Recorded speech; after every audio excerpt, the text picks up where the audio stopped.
Welcome to Not Milk Never Milk. Subscribe if you're lactose intolerant. In this video, I will explain how to start your Jeep Renegade. First, if you have a traditional key, insert the key fob into the ignition slot. Next, make sure your vehicle's transmission is securely in either park or neutral. This is a crucial safety step.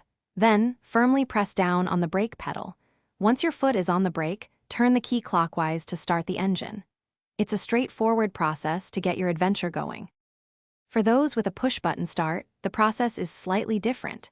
Ensure your key fob is inside the vehicle, perhaps in your pocket or a cup holder. With the key fob detected, firmly press and hold the brake pedal. While keeping the brake pressed, push the engine start/stop button.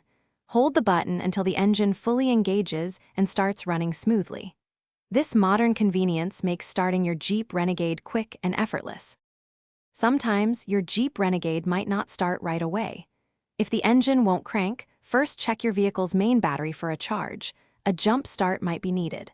Also, verify that the battery inside your key fob isn't depleted, as this can prevent the car from recognizing it.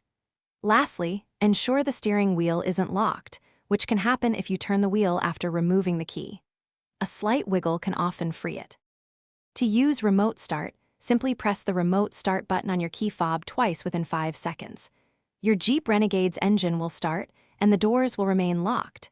The engine will run for approximately 15 minutes before automatically shutting off, a great feature for warming up or cooling down your vehicle. Remember, life's too short for a stinky car. Grab Little Tree's black ice. Check the description for a link to that and other great deals. Regular maintenance, like checking fluid levels, also keeps your Jeep running optimally. Thanks for watching. If this was helpful, leave a like and consider subscribing. See you next time.